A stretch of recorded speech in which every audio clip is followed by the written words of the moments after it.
নমস্কাৰ সকলোকে জ্ঞান একাডেমি চেনেলটোলৈ পুনৰবাৰ স্বাগতম। যে এল পি ইউ পিৰ প্ৰিফাৰেঞ্চৰ ক্ষেত্ৰত মই এল পিৰ ক্ষেত্ৰত আৰু ইউ পিৰ ক্ষেত্ৰত আপোনালোকক জনাব বিচাৰিছোঁ। গতিকে আপুনি ধৰি লওক আপুনি ফাৰ্ষ্ট প্ৰিফাৰেঞ্চ ধৰি লওক আপুনি বিশ্বনাথ ডিষ্ট্ৰিক্ট দিছে মোৰ হিচাপে মই জনাব বিচাৰিছোঁ। আৰু ধৰি লওক ছেকেণ্ড প্ৰিফাৰেঞ্চ আপুনি বেলেগ এটা ডিষ্ট্ৰিক্ট দিছে। ছেকেণ্ডটো মই ধৰি লৈছোঁ আপুনি শোণিতপুৰত দিছে। অ'কে, শোণিতপুৰ ডিষ্ট্ৰিক্টত দিছে। নেক্সট আপুনি থাৰ্ড প্ৰিফাৰেঞ্চ আপুনি ধৰি লওক গোলাঘাট ডিষ্ট্ৰিক্টত দিছে, গোলাঘাটত দিছে। গতিকে আপোনাৰ পাৰ্চেণ্টেজ লেভেল ধৰি লওক আপোনাৰ আছে 60+ আছে OBC কাষ্ট, তেন্তে আপোনাৰ ধৰি লওক বিশ্বনাথ বিশ্বনাথৰ কাট অফ ধৰি লওক আপোনাৰ 61 গ'ল। শোণিতপুৰৰ ধৰি লওক আপোনালোকৰ ছাপ'জ মই 60+ ধৰিছোঁ আৰু গোলাঘাটত ধৰিছোঁ 58+। গতিকে ইউ আৰ কেণ্ডিডেট বা OBC কেণ্ডিডেটৰ ক্ষেত্ৰত মই এইটো ধৰিছোঁ।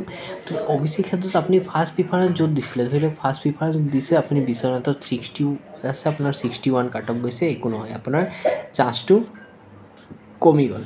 কিন্তু আপোনাৰ যদি 60 আছে, চাওক শোণিতপুৰ ডিষ্ট্ৰিক্টত 60 আছে, ধুনীয়াকৈ আপুনি শোণিতপুৰ ডিষ্ট্ৰিক্টত পাই যাব। লগতে আপোনাৰ গোলাঘাটতো চিলেকশ্যন পৰিব। গতিকে দুইটা ডিষ্ট্ৰিক্টৰ ভিতৰত আপোনাৰ ইচ্ছামতে এটা ডিষ্ট্ৰিক্ট মানে ফাৰ্ষ্ট প্ৰিফাৰেঞ্চ দি পেলাই হিচাপে আপুনি চিলেক্টেড হৈ যাব। তাৰপিছত এতিয়া চাওক যদি কেণ্ডিডেটৰ কেনেবাকৈ ধৰি লওক 61 আছে আৰু কাট অফ গ'ল ধৰি লওক 62, যদি কেনেবাকৈ মানে সেইটো ডিষ্ট্ৰিক্টত মানে ধৰি লওক আপুনি 40টা পোষ্ট আছে, এপ্লাই কৰিছে যদি ধৰি লওক 1000 এপ্লাই কৰিছে, তাৰ ভিতৰত যদি যিসকল কেণ্ডিডেটৰ আপোনালোকৰ মানে 62তকৈ বেছি আছে, 65 63, সেই কেণ্ডিডেটসকলক ডাইৰেক্টলি প্ৰিফাৰেঞ্চটো দিয়া হ'ব। আৰু ধৰি লওক মই কেনেবাকৈ কৈছোঁ মানে জাষ্ট হ'বও পাৰে সেই বন্ধুবান্ধীসকল ধৰি লওক 40টা পোষ্ট আছে, এপ্লাই কৰিছে ছাপ'জ 30টা, মানে যদি কেনেবাকৈ এইটো হয় মানে কোনটো ডিষ্ট্ৰিক্টত যদি হয়, তেন্তে কি হ'ব, আপোনাৰ যদি পাৰ্চেণ্টেজ লেভেল 60 কাট অফ গৈছে কিন্তু পাৰ্চেণ্টেজ 58 আছে, 100% আপুনি এই ডিষ্ট্ৰিক্টত পাই যাব। কাৰণ ইয়াত পোষ্টৰ সংখ্যা কম আছে, মানে বেছি আছে, লগতে কেণ্ডিডেট কম আছে, সেইকাৰণে।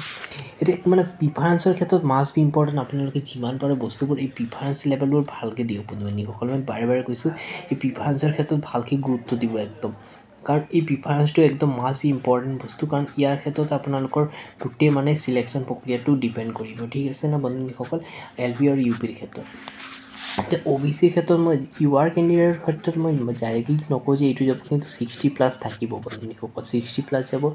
OBC কেণ্ডিডেটৰ ক্ষেত্ৰত আপোনালোক ধৰি লওক 58+ থাকিব, আৰু SC ক্ষেত্ৰত আপোনালোকৰ 55ৰ ভিতৰত থাকিব। ST হিলছ এৰিয়াৰ কেণ্ডিডেটৰ ক্ষেত্ৰত 50+ থাকিব, আৰু ST যিসকল প্লেন আছে তেওঁলোকৰ ধৰি লওক 52+ থাকিব, 52 53 ডিষ্ট্ৰিক্ট। এইকেইটাৰ ওপৰত আপোনালোকৰ চাব এইবাৰ মানে চান্সেছ আছে কাট অফটো যোৱাৰ ক্ষেত্ৰত 1-2% বেছি হ'ব, কিন্তু এনালাইচিছ মতে বা 2-3টা ইয়াৰ মানে চোৱাৰ পিছত মই এইটো ডাটাটো আপোনালোকক আগবঢ়াইছোঁ। গতিকে মই আমাৰ চেনেলটো ছাবস্ক্ৰাইব কৰি দিব, ছাবস্ক্ৰাইব কৰিলে মই নেক্সট যিকোনো আপডেট আহিলে আপোনালোকক জনাই দিম। আৰু আপোনালোকে কমেণ্টৰ তলত কমেণ্ট কৰিব কোনকেইটা ডিষ্ট্ৰিক্ট চিলেকশ্যনটো দিছে, যাতে আপোনালোকক মই ক'ব পাৰোঁ কমেণ্টৰ ৰিপ্লাইৰ জৰিয়তে, ঠিক আছে। গতিকে ছাবস্ক্ৰাইব কৰিব বন্ধুসকল, মই আপডেটবোৰ দি থাকিম।